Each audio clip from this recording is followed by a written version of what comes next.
This is what true hoarding disorder looks like. Sometimes we declutter a lot. Sometimes we churn the hoard and move our pieces into another space. But it is all okay, because all progress is big progress in our road to recovery.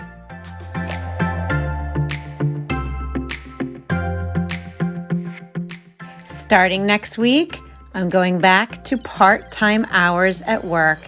And I'm so excited because now I can really start to focus back into this basement. And I have to admit, I was a little hesitant to show you guys this because honestly, I've been very hard on myself because a lot of the spaces that we decluttered got filled back in. And I am now realizing that they got filled back in because of these reasons. I was working so much, right? I was working crazy hours, so I didn't really have that time to get in here and start decluttering. Next is I churned the hoard. Things that were upstairs that I couldn't make a decision on at that time, I brought it down here. That way I could have the cleared out spaces right away upstairs in those rooms. So I could get that immediate gratification of having a clean room. So a lot of that stuff did get churned down here that I just didn't make decisions on. And lastly, I could feel that I was getting worn out. Many of you reached out concerned of me getting burnt out because I was working so much and trying to be a mother and trying to create all these videos and declutter, and it was just a lot on me. And I could feel my body was starting to get worn out. And that's why I'm so happy that next week I will start those part-time hours. And a lot of that go tends to come from my ADHD, right? Because my mind is always racing and my body is trying to follow. And my ADHD definitely affects my hoarding disorder. That's a big component because my thoughts are always jumping from one to the next to the next. And I can never fully focus on something sometimes and not finish a project. So that's why you see a lot of drop and goes as I'm decluttering, because I didn't take the time to focus on completing on a task. I just dropped it where it was and ran to the next task.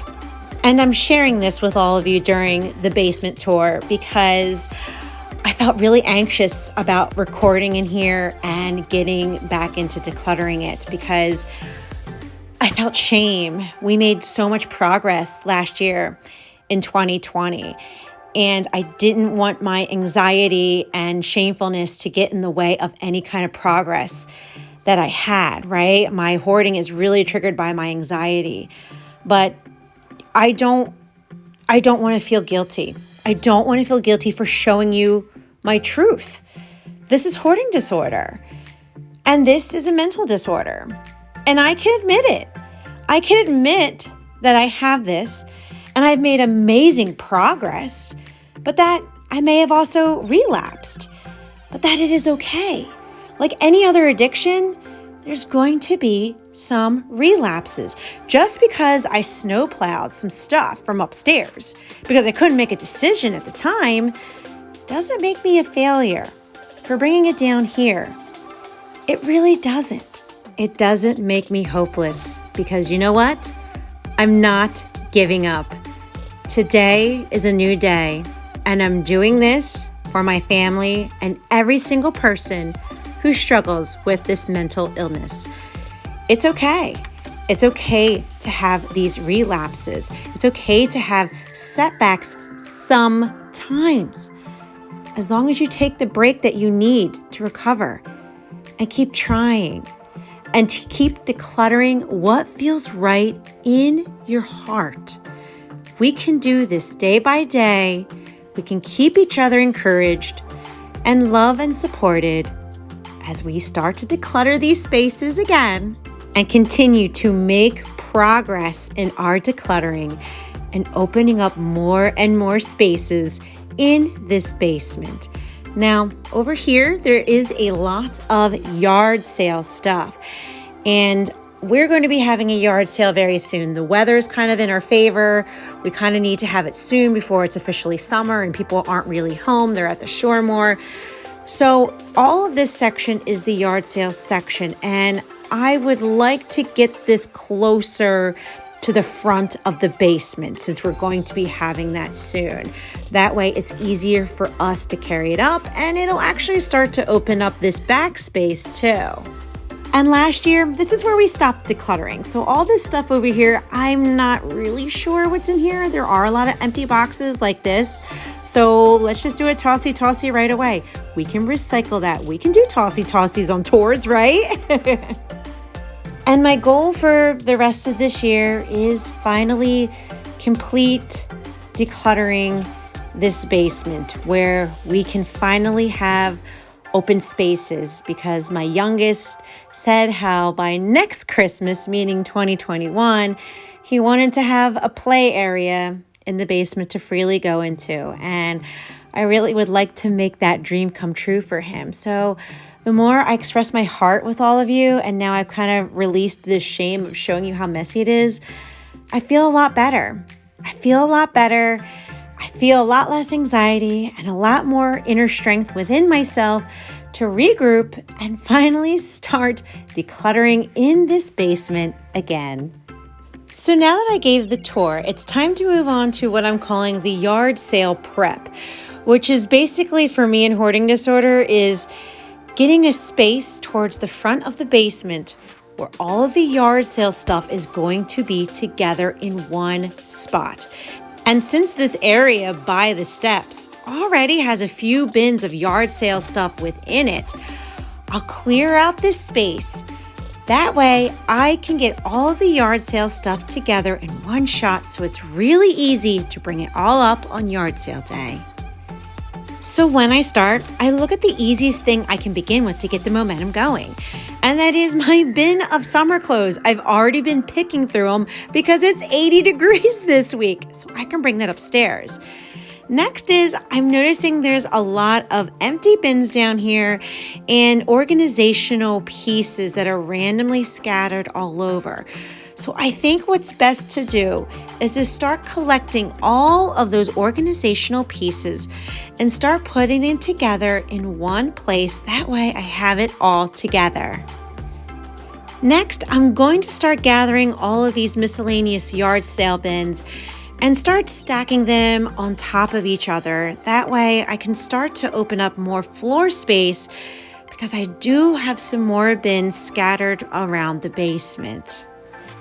And underneath that were some more tossy-tossies. And yes, these are more recent tossy-tossies, because I really thought that I was going to sell a bunch of stuff on Mercari and eBay, but I just didn't have time. And I wanted to reuse it, but it's best to just recycle it now and let it go. And now we're really opening up this back space, but there's still some things in the front of it that I'd like to move. That way we have easy access to the bins. And in this black bin, I actually don't know. This may be hubby's stuff, because I'm not recognizing any of it at the moment. And he's been working crazy overtime, because I can see he has his tools down here, because whenever he gets a minute, he'll try and fix something. So for now, I will put the tools into that black bin. That way it's all together. And now I'm just going to put this shop vac to the side. That way I'm opening up this space a little more. And same with this workout thing. I'm just going to pull it to the back side. That way I can have the bins towards the front for easy access. And now this space is opened up again. And this is great progress, actually, because I opened up a space a lot quicker than I used to. It used to take me like 3 episodes to open up a spot like this. Now I did it in just like 30 minutes. So that is progress in itself. So here is where most of the yard sale bins are. They're towards the back corner of the basement. And since hubby is still sleeping because he works third shift 12 hours, I'm going to start to carry the lighter boxes towards the front until he wakes up. And I always laugh at myself because I'm like, this is my gym. This is my workout for the day, right? Carrying all the bins is my cardio, it's my strength training, and it's just a way for me to laugh at myself as I get my steps in for the day. And now, hours later, after hubby woke up and carried all the heavy stuff for me, here are all the yard sale bins. They're all together. because it looks like we are having our yard sale this weekend because I have off and it's going to be beautiful weather. And this will make it so much easier for us on yard sale day to carry it all upstairs and start to set it up because I know it's all together in one spot. And since we're yard sale prepping, I have to advertise that I'm having it. I have these yard sale signs right here that I use each and every time. I just take a new piece of paper that I have and put the new date on it since all the information is correct on it. And I even have a small tossy pile. And I know it looks like trash, but to me, it had a value to it. That's why I kept it. I wanted to reuse it. And that is the world of hoarding disorder. But now we're letting it go. So in that back corner, what's left to bring up is this clothing rack that we'll be pulling up. I'm also going to sell the elliptical machine. And we're also going to sell this furniture piece next to it. My husband needs the dolly, so that way he can bring it up. But I just wanted to show you this back space. This is where the yard sale stuff was. And I'm trying to be in these moments of the open spaces and knowing that this is the right path to take. We can do this. We can heal in our hoarding disorder. It just takes baby steps. But all progress is amazing progress, and I'm just here to cheer you all on your journey too.